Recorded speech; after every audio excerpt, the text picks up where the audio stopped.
Good morning, students. How are you? Good morning to all of you.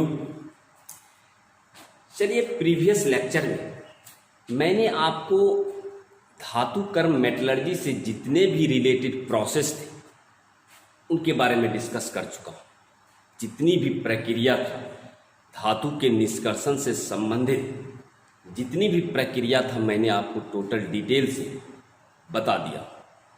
अब रही बात, अब हम एक एक करके धातु का निष्कर्षण डिटेल से पढ़ें।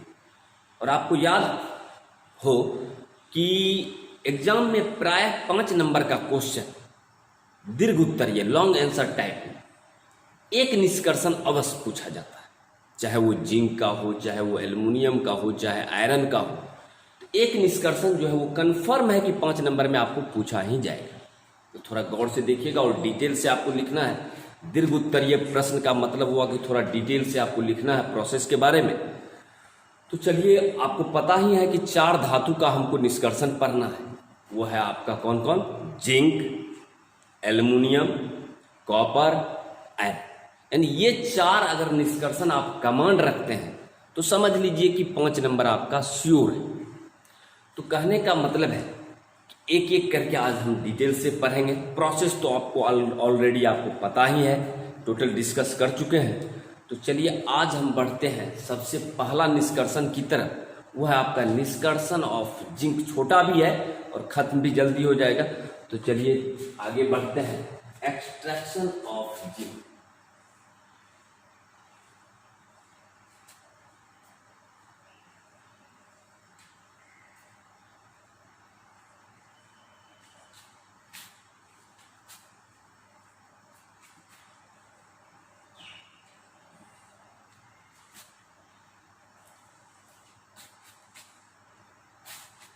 जिंक का निष्कर्षण।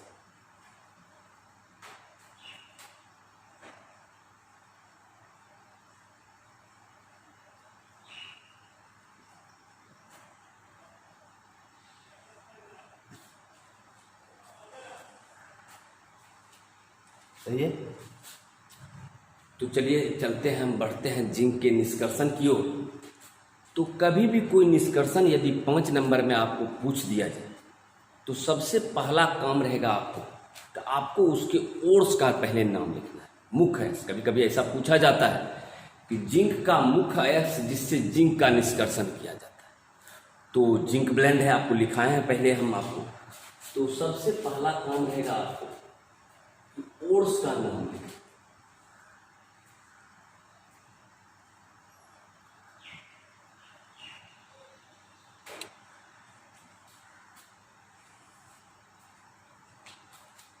तो आपको पता है कि जिंक का मुख्य अयस्क होता है जिंक ब्लेंड, ZnS।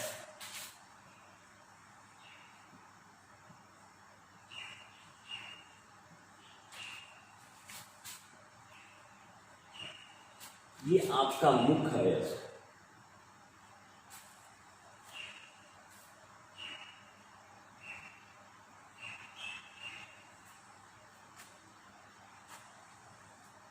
यानी ये आपका मुख्य अयस्क है जिससे हम जिंक का निष्कर्षण करें। और भी आपको हम लिखाए हैं जिंकाइट,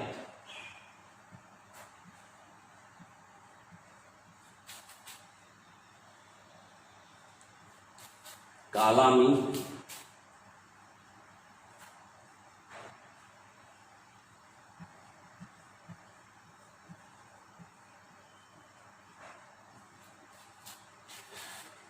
तो जब भी निष्कर्षण आएगा 5 नंबर में तो आपका काम रहेगा, सबसे पहला काम रहेगा कि अयस्क का नाम को आपको लिखना है।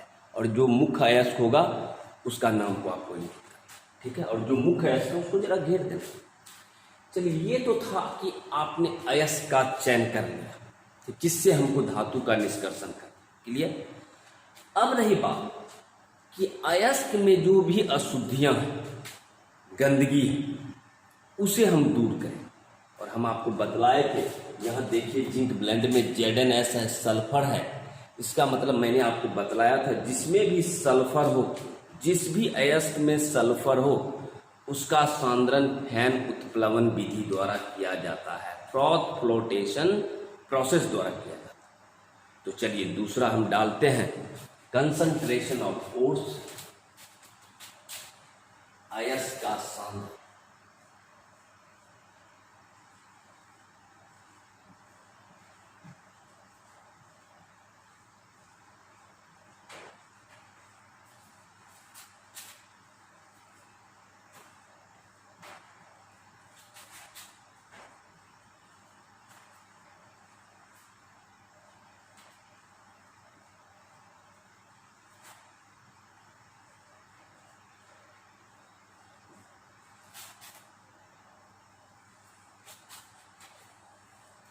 क्लियर। अब हम बढ़ते हैं, जब आपने अयस्क का सिलेक्शन कर लिया, अब मेरा काम होगा कंसंट्रेशन ऑफ ओट्स, अयस्क का सांद्रण। अयस्क का सांद्रण का मतलब क्या हुआ कि the process of removing impurity, किसी भी अयस्क से अशुद्धियों को बाहर निकालने की प्रक्रिया को ही कंसंट्रेशन ऑफ ओट्स कहते हैं। यानी कि अयस्क में जो भी आपका बालू है, मिट्टी है, चूना पत्थर, जो भी सारा चीज है, जितनी भी गंदगी है, अशुद्धियां हैं, उसे बाहर निकालने की प्रोसेस को ही हम कहते हैं कंसंट्रेशन ऑफ ओट्स, अयस्क का सांद्रण। और हम आपको लिखाए हैं कि इसका सांद्रण जिसमें भी सल्फर है, सल्फाइड अयस्क है, उसका सांद्रण फैन उत्प्लवन विधि द्वारा किया जाता है। और फैन उत्प्लवन विधि का जिक्र हम पिछले क्लास में, प्रोसेस में आपको कर चुके हैं, लेकिन फिर भी मैं आपको बता दूंगा।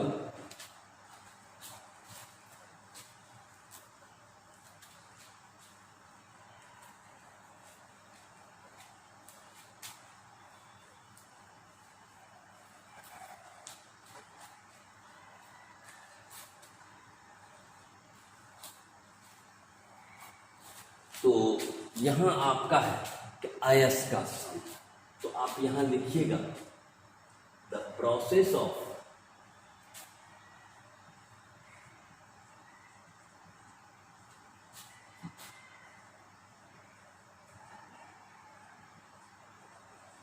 रिमूविंग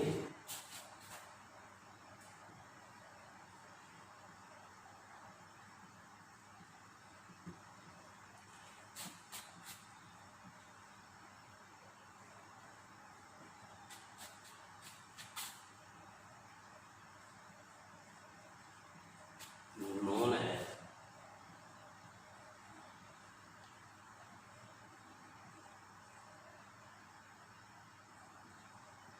concentration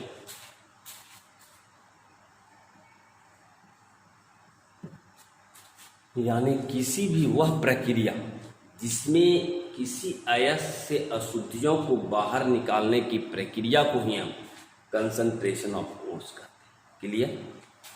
अब आपको बतला रहे हैं कि ओट्स आर कंसंट्रेटेड बाय फैन उत्प्लवन विधि, फ्रॉथ फ्लोटेशन प्रोसेस। यहां आप लिखिएगा इट इज कंसंट्रेटेड बाय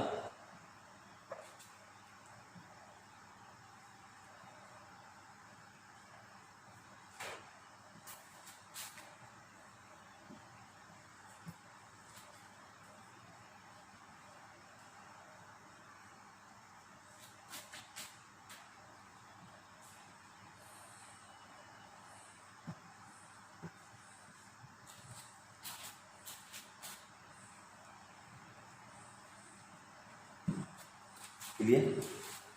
तो वह प्रक्रिया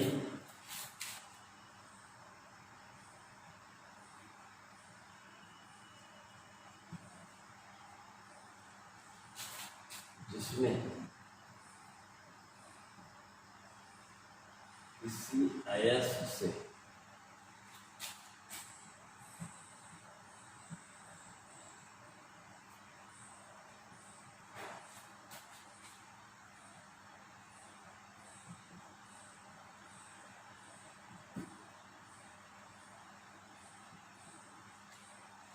अशुद्धियों को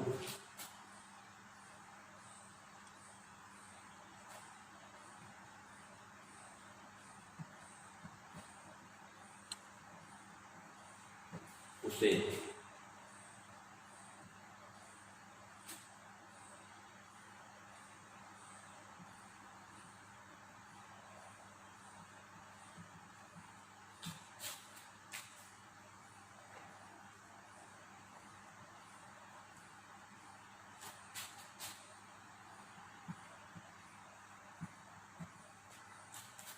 इसका सांद्रण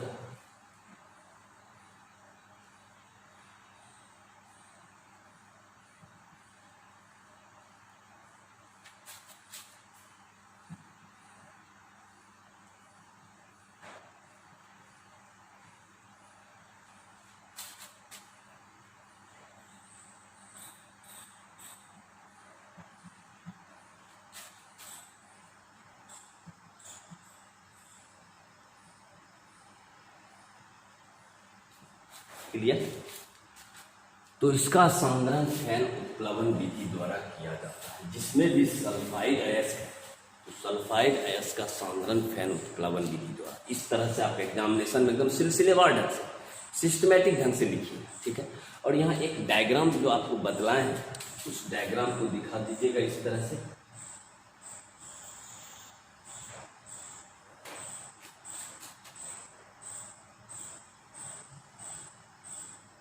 आपको क्या बतलाए हैं कि इस प्रक्रिया में अयस्क के महीन चूर्ण पानी से भरे बर्तन में ले लिया जाता है। ये पानी से भरा बर्तन है, इसमें हम ले लिए अयस्क के महीन चूर्ण को।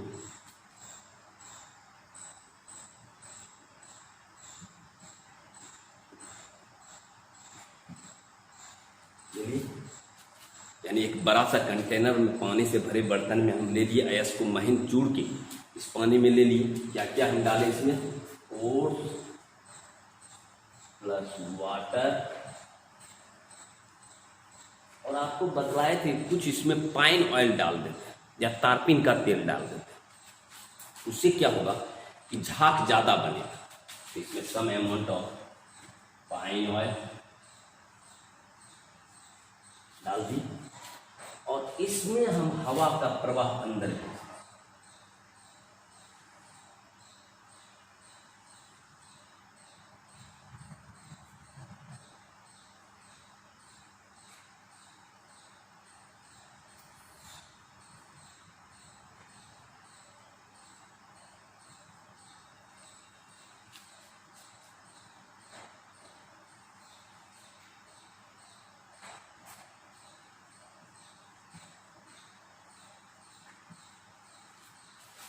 एयर फ्लो जैसे हवा का प्रवाह भेजे, तो जैसे हवा का प्रवाह भेजिएगा इसमें झाग उत्पन्न होने लगेगा और ये झाग के साथ अयस्क ऊपर चला आएगा। ये जो है इसमें झाग बनने लगेगा।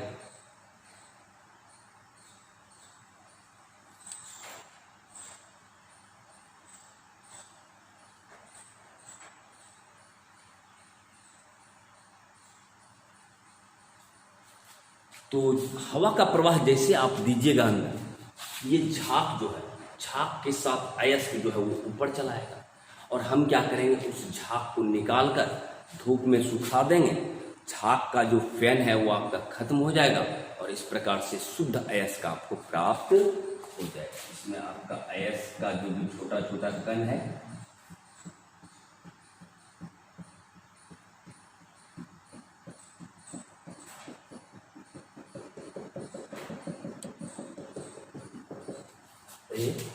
फ्रॉथ विथ आप लिखिएगा।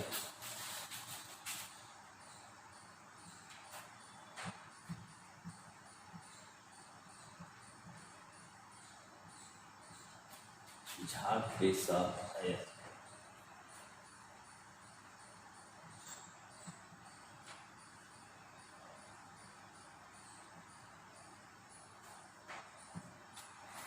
तो कहने का मतलब इस तरह से पहले भी आपको बतलाए हुए। तो इस प्रक्रिया में करते क्या है, अयस्क के महीन चूर्ण को पानी से भरे बर्तन में लेते हैं, उसमें थोड़ी सी मात्रा हम पाइन ऑयल की डाल देते हैं। पाइन ऑयल की थोड़ी मात्रा डाल दिए, उसके बाद हवा का प्रवाह अंदर भेजिए। जैसे हवा का प्रवाह अंदर भेजिएगा तो इसमें क्या होगा, झाग उत्पन्न और अयस्क जो है वो झाग के साथ ऊपर चला आएगा और मेरा काम रहेगा उस झाग को निकाल कर सुखा लेंगे तो झाग आपका खत्म हो जाएगा और इस तरह से शुद्ध अयस्क आपको प्राप्त हो जाएगा। तो ये था आपका कंसंट्रेशन ऑफ कोर्स अयस्क का सांद्रण।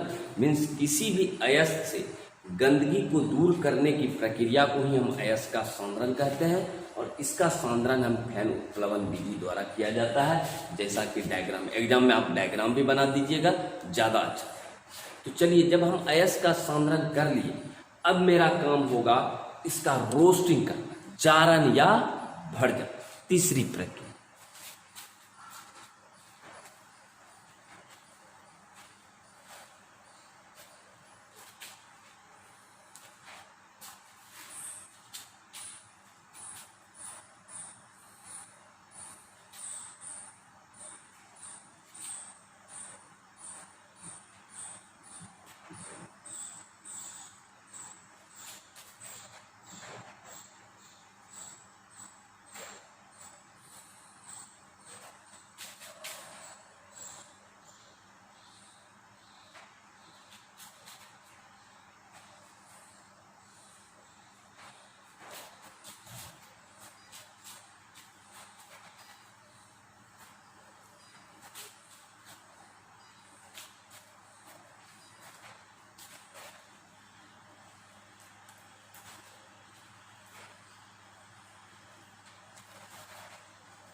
चलिए, जब आपने अयस्क का सांद्रण, आप अयस्क से गंदगी को हटा लिए, अब मेरा आगे का प्रोसेस है वो है रोस्ट, जिसको आप कहते हैं जारन या भर्जन। इस प्रक्रिया में पिछली क्लास में भी मैंने आपको बतला दिया हूँ, कैल्सिनेशन और रोस्टिंग। रोस्टिंग का मतलब हुआ जारन या भर्जन, मीन्स वैसी प्रक्रिया जिसमें अयस्क को ऑक्सीजन की उपस्थिति गर्म करते हैं।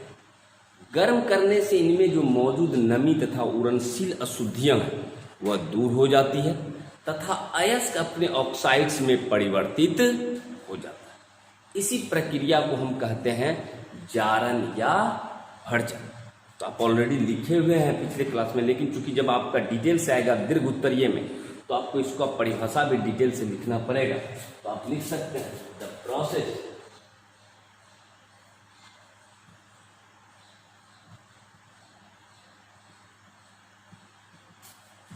in which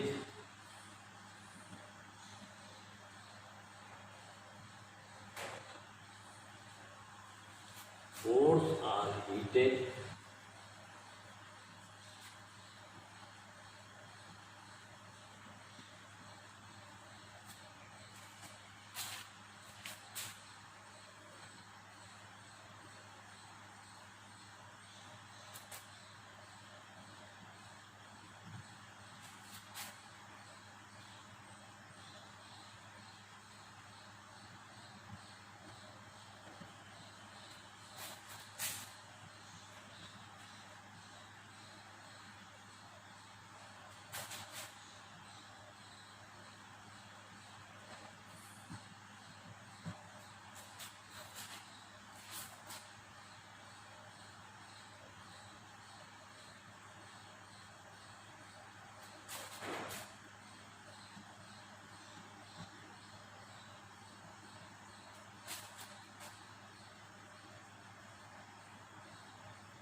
तो आप लिख सकते हैं कि वह प्रक्रिया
क्लियर है? तो जो चीज़ मैंने आपको समझाया उसी को आपको भाषा में लिखा दिया। तो वह प्रक्रिया जिसमें अयस्क को ऑक्सीजन की उपस्थिति में गर्म करते हैं। गर्म करने से क्या होगा, इनमें जो मौजूद नमी है, नमी मतलब हुआ मॉइस्चर, पानी, नमी तथा उड़नशील अशुद्धियाँ दूर हो जाती हैं तथा अयस्क जो है वो अपने ऑक्साइड्स में परिवर्तित हो जाता है। और इसी प्रक्रिया को हम कहते हैं रोस्टिंग, जारन या भड़जन। अब रही बात, इसको हम रिएक्शन द्वारा आपको समझाते हैं। जैसे ZnS, हम इसको ऑक्सीजन की उपस्थिति में गर्म, ये बन गया आपका ZnO प्लस सल्फर, यहाँ आपका है जिंक ब्लेंड,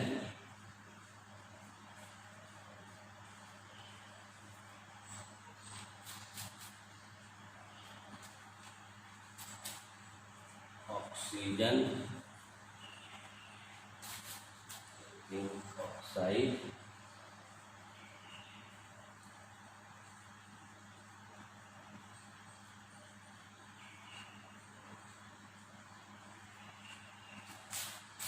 और यहाँ आप समीकरण को संतुलित भी कर सकते हैं।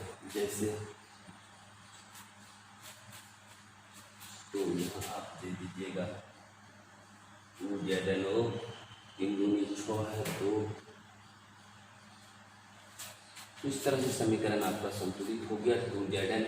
तो यहाँ आपका लिख देना है आपको इन प्रेजेंस ऑफ ऑक्सीजन, और यहाँ लिख देना है रोस्टिंग।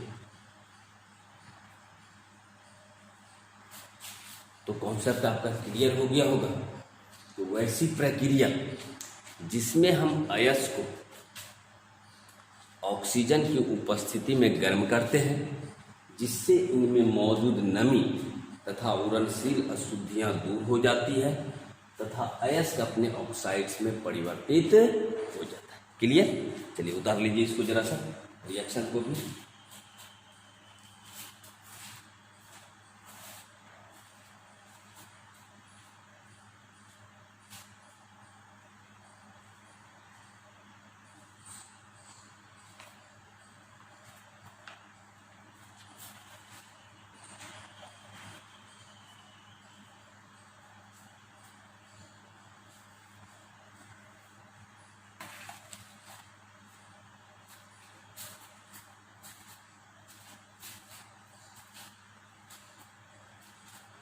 तो